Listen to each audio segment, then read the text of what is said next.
For today's video guys, ibigay natin yung kahilingan sa ating mga ka-idol. Madalawa sila na humiling sa akin kung paano magpaturo kung paano mag-edit ng isang video guys, para na may upload bilang reels. Ito guys, ibigay ko sa kanila, pero ang reply ko sa kanila ay isang basic muna ng mga videos na walang gaanong ginagawa. Dahil kung ang ibang videos kasi guys, marami yung ginagawa guys, pero ito basic lang to guys, madali lang to makuha kung timing lang guys. Ito ang mga ka-idol natin, si Adhil Cervantes Juarez o si Flor Game Cuarto. Ito guys, tara.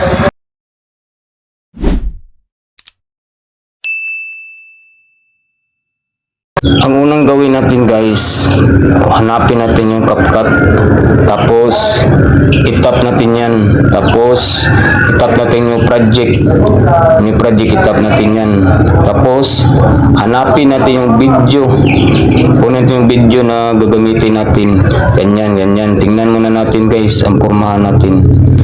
Ayan, lumabas na guys. Oh, ganyan. Tapos balik tayo sa kung saan ang forma. Tapos i-touch natin yung video clip. Pag touch natin yung video clip, may diamond dyan guys. Ayan, may diamond. Tapos yung kunin natin yung itap natin yung screen muna. Palakihin natin yung screen. Yan, ilagay natin yung hindi makikita yung buong katawan niya. Palakihin pa natin ng konti pa. Tapos i-post natin na makita yung katawan niya. Tapos yan, okay na tayo. I-touch natin yung keyframe, yung diamond. Lagyan natin yung diamond guys, para dyan tayo magsimula. Tapos lagyan ng diamond, i-post natin yan palit yung video clip. Tingnan natin yung galawan kung saan tayo maglagay ng keyframe. Yan yung ma-press siya, yung ma-press yung galaw niya dyan guys. Tapos pag-press yan ang gusto natin. I-touch natin yung keyframe guys, lagyan natin yan para yan ang yung ma-press na galaw natin. Ganyan. Ayan, press na. Pag-press yan guys, continue tayo. I-touch naman natin yung video clip natin, palit, para gumalaw na naman yung tao sa video.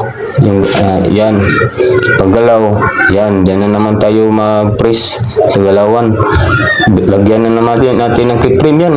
Patuloy lang yan guys, ganyan, galaw, keyframe, patuloy yan, galaw.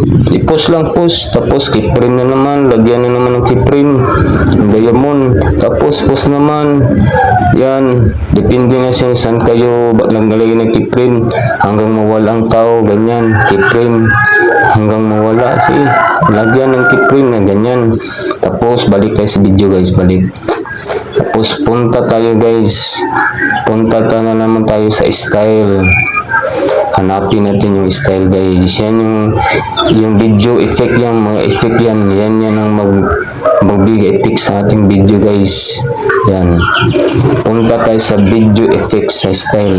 I-touch natin yung style, attach natin yung kanina, tapos punta tayo sa video effect. Yan yung video effect guys. Walang signal guys ang wifi, gamitin natin yung data. Ayan, wala pa rin. Ika muna guys, tingnan muna natin. Ganyan yung video effects guys.